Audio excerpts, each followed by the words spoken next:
argument. Yeah, I'm just trying to spark a conversation. Hello, and welcome to another episode of What's the P, a show that provides a platform for gay black men to express their perspectives on topics, issues, and concerns of the world around us and how it actually impacts our community. I'm Curtis Rusella. I'm Justin Lamar. And we are your show's host today. Joining us as our guest hosts, we have Donald, Ivory, as well as Corey.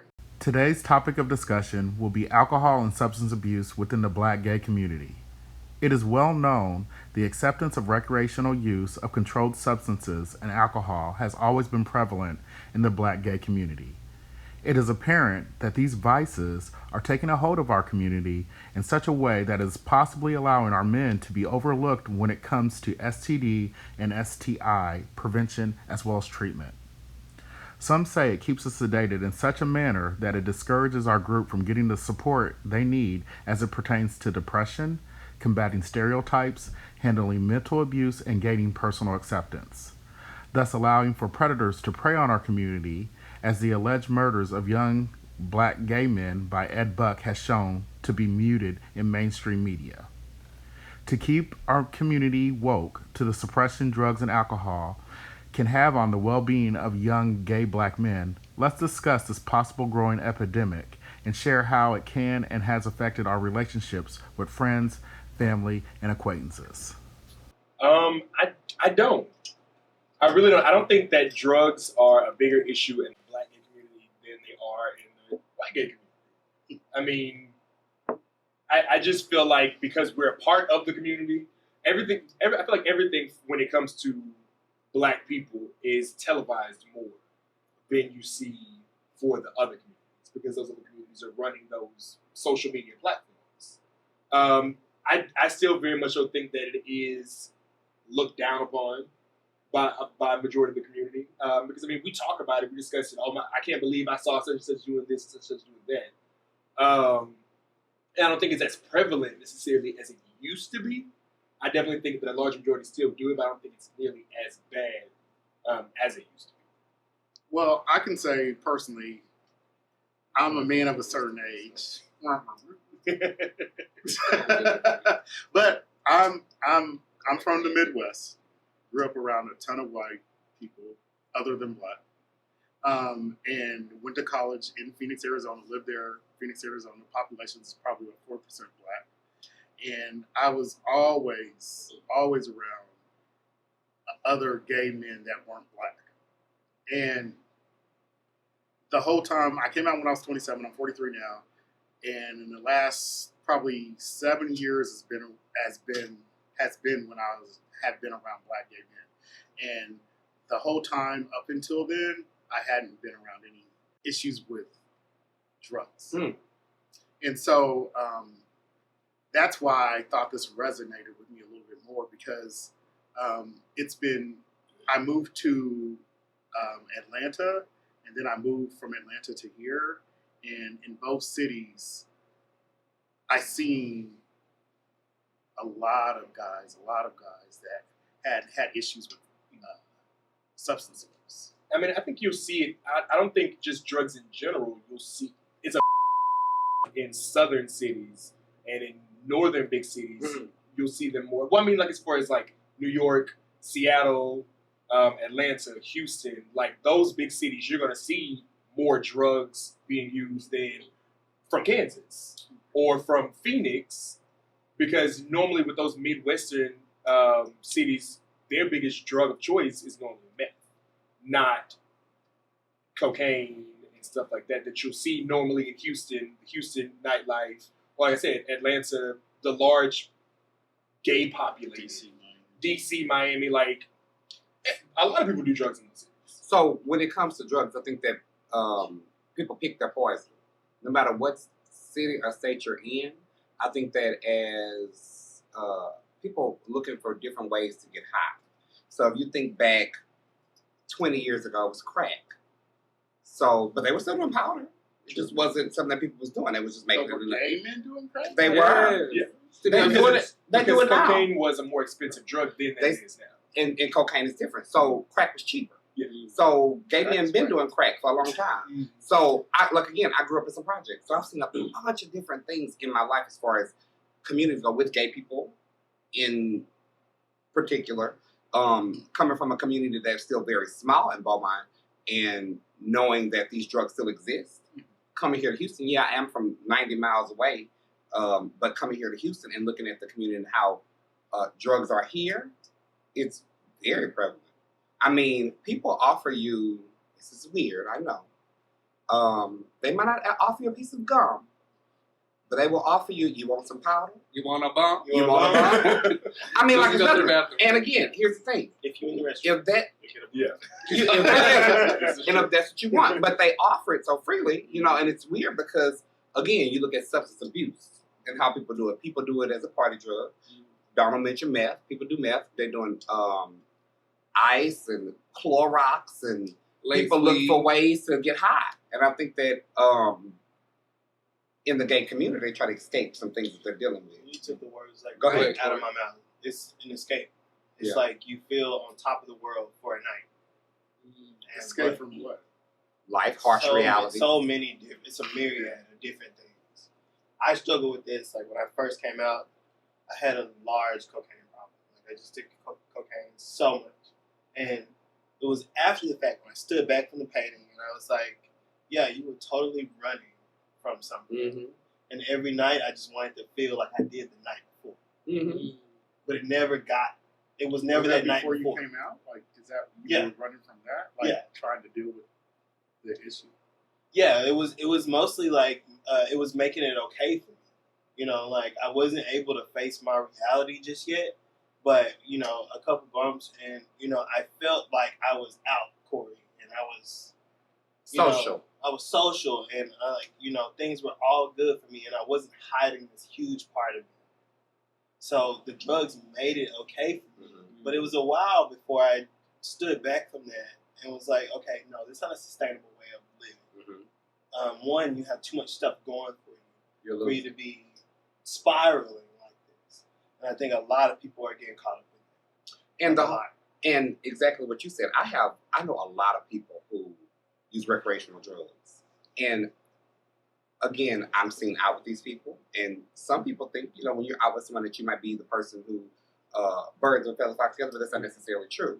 I can go out with somebody who abused drugs and we're in the same space in the same building, but I don't do the same thing.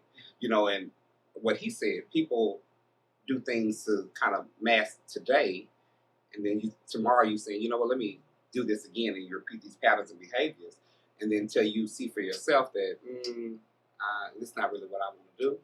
Mm-hmm. But it takes people their own time to actually get there. I saw this degradation of the people I was around, the environments I would be in. I was like, this isn't me. Like, I know I grew up sort of masking myself, but my moral compass corrected itself. It was like, Corey, this is not you, man. Like, this is not you. These kind of people that you're around, and these spaces, and these situations you keep finding yourself in, that's not you. But it's enticing, and it lulls you to sleep a little bit. Was it the people that were enticing, or the actual The feeling? people, the lights, the music? It made me feel Yeah. like I was okay with myself, but I really wasn't. It was just for that night. Because it gives you like a feeling of euphoria. Yeah. Like that's why that's why we label them recreational drugs, because it's to have fun and to feel good, and it's not like going to the park. Like people don't realize the possible long-term damage, or if you get a bad batch of this and you end up losing your mind or something like that. So I see photos of me from back then. I'm like, what was I doing? what? Why didn't y'all tell me? I'm like, where were my friends? Because I look a mess. And I think that's another big part as far as in our communities, that we don't hold each other accountable. Shoot. Yeah. Okay, so let's jump into the next question. You pretty much answered it, but have you ever experimented with a controlled substance, and how did it impact you in your life?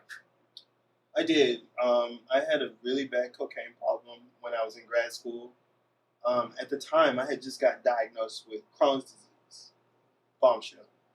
Yeah. And that sort of sent me into a spiral. Like, I was just like, man, I was so worried about HIV. And now that's not even it. The doctor was like, if you don't get serious about changing your diet and the way you're living, you may not make it to 30, or if you make it to 30, your quality of life is not going to be very good.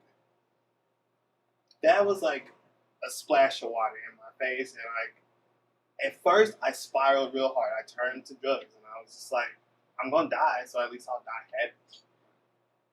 And that was really hard for me. Yeah.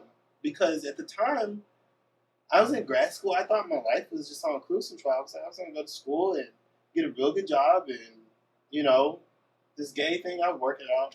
I'd work it out. Yeah. But I got this time clock put on me, and I was like, Yeah. Live while you're young. like, Make it happen. I may not make it. Right. What? I'm 26.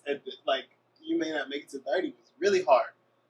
So I spiraled, and I turned to drugs, and I just wanted to go out every night and party, and I turned away from my family. I didn't talk to my family as much, and it was sort of like a pacifier for a while.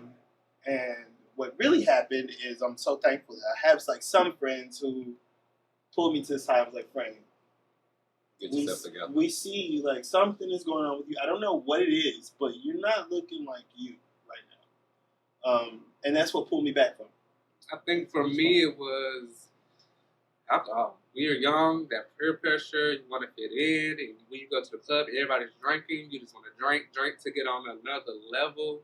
Not doing drugs necessarily, because I grew up around drugs. I knew I never wanted to try. I knew how it affected my family, my friends, my cousins were drug dealers. I saw those customers. I said, that would never be me. But alcohol, I never knew what it could do to people until I saw, like, DUIs. People are dying first, so their livers are bad. I think for me, when I was younger, I was like, yeah, party. But then I'm older, I'm like, let me wind it back. Drink, but learn how to. Okay, that's enough, Justin. For me. So for me, again, I grew up project living. I was surrounded by a lot of drug addicts. Just something personal. My dad abused drugs and alcohol. So for a long time, I didn't like to see drunk people because my dad would always come in the house at 4 o'clock in the morning. Wake us up out of our sleep. So whenever people around me would get drunk, I had a zero tolerance. One day my sister came home and she was drunk. And she probably wasn't even old enough to drink. I don't remember. Okay, but anyway, she wound up vomiting. And she vomited on herself, and I let her lay in it. Because then I was like, she shouldn't be drunk like that. And then, so seeing things around me changed. And then as I got older, progressed, I started drinking and doing things like that. But I've never been one to say that drugs were my choice because, you know, people say you don't have to do drugs when they're bad for you. I just seen it in my family. I seen it around me. I seen it outside of me. The drug dealers, nah, I'm not interested in that. Just give me a little crown or something. I'm good. But other than that, I would say that's how it impacted me, and that's why I didn't choose those. Now, I have seen, he used the word enticing. People see things and you want to feel. That's how people graduate from drugs. So they say weed is a gateway drug to other things. They not high enough. People trying to get high, not just high. So they start doing other things. Hey, at my job, we have to ask for an ID for Clorox, the bowl cleaner, because people do drugs with it. It's just weird. Get high from Mucinex. They try Mucinex, they do. Yeah. So different things. So they use it to create these drugs. So then you like, no, this is tolerable cleaner. What y'all doing with this? Because then you start thinking people are just trying to get high. But I just have decided that if I'm going to do anything, you pick your poison. It would be drinking alcohol, but not abusing the alcohol. Well, on both sides of my family, alcohol is part of almost like everything that we do. Mm-hmm. So I had a talk with my sister when we were younger. We both knew that we have a lot of social alcoholics in our family. It's just that's what it is. And I personally felt like when I was in college, that's what I was. When I don't like drinking alone. I will not drink alone. But as soon as somebody comes in, oh, you want a drink? There's about 10 of them kick back. I used to go to the club on the weekend and I could spend $500. Yeah, just drinking. And wake up in the morning, I'll be like, what the? Don't even want to look at the I was like, don't even look at it. You know, and then when I was in college, that's when I started coming into myself and my sexuality, and so I used it to make myself comfortable to even go to the club. Like, so, yeah, I had to be drunk to get courage to go into the club. It's scary. Yeah, and I was just by myself. I was telling Justin that a while ago. You know, it made me comfortable enough to just sit there and just observe and see how things, because I got to feel it out before I do something. But I never did drugs because the two gay people that I knew in my life, they did drugs, and they just, to me, gay and that just wasn't a good combination. I didn't want to be associated with it, and I just knew I had a addictive personality, and I felt like if I would have done it, I would have been like, oh boy, New Jack City. Oh, come on, smoke. Choppy lips and stuff. Chris Rock.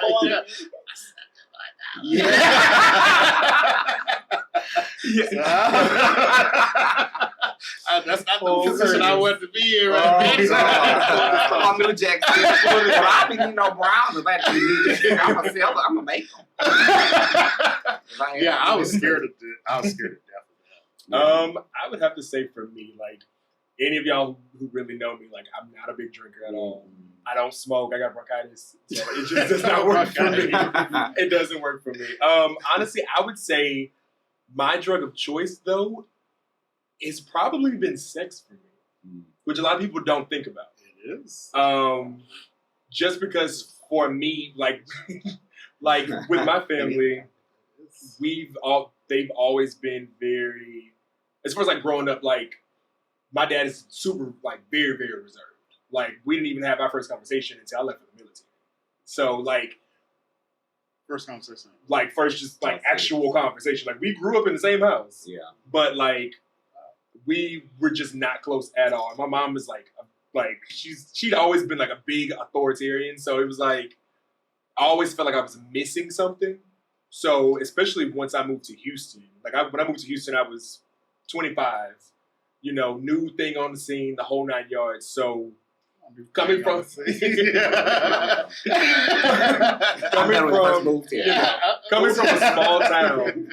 small town in Louisiana, to where there was, you know, a sprinkle of gays. Like we all knew each other. A lot of us went to school together, like the whole 9 yards. To a big city where it was completely okay to be gay. You know, you got gay clubs. There's one gay club in my hometown, and it's like Crystal. Friday night experience. It's about as big as this room. Yeah. But I mean, coming from there to coming to here and getting that attention, like, you know, in Louisiana, in my part of Louisiana, everybody looks like me. Everybody's tall, everybody light skinned, the whole 9 yards. So, oh, there you go. Light skin joke. But you know, moving here and getting a lot of attention is something that I was never used to. So, trying to fill that void, like I said, being that I'm not a drinker and I don't smoke, and I was like, nothing else. Even I was like, nah, I'm good. Like, especially because like my dad was a cop growing up, so drugs was just not even on the table in my mind to even think about. But like, sex was the one thing that gave me that high, and it gave me that validation.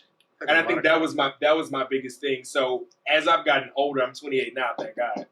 But you know, because I've been in situations to where hell, I could have not made it to 28, to be 100% honest. But just learning from it and saying, you know what, I needed that self-validation, and I needed that own self-worth and self-confidence, and to feel that people are actually it's accepting and wanting you. Exactly. So I mean, and I really had to take a step back and be like, you know what, this momentary satisfaction that I'm getting is not worth the self-worth that I'm losing. You know, the negativity that comes with it. And that's the P. We'd like to thank our guests Donald, Ivory, and Corey for sharing their piece. Take 3 seconds to like and subscribe on our channel below. Also remember to share this episode with your family and friends and continue this discussion at home. Join us next Monday with a new topic and 3 new guests and sharing their piece. And that's the P.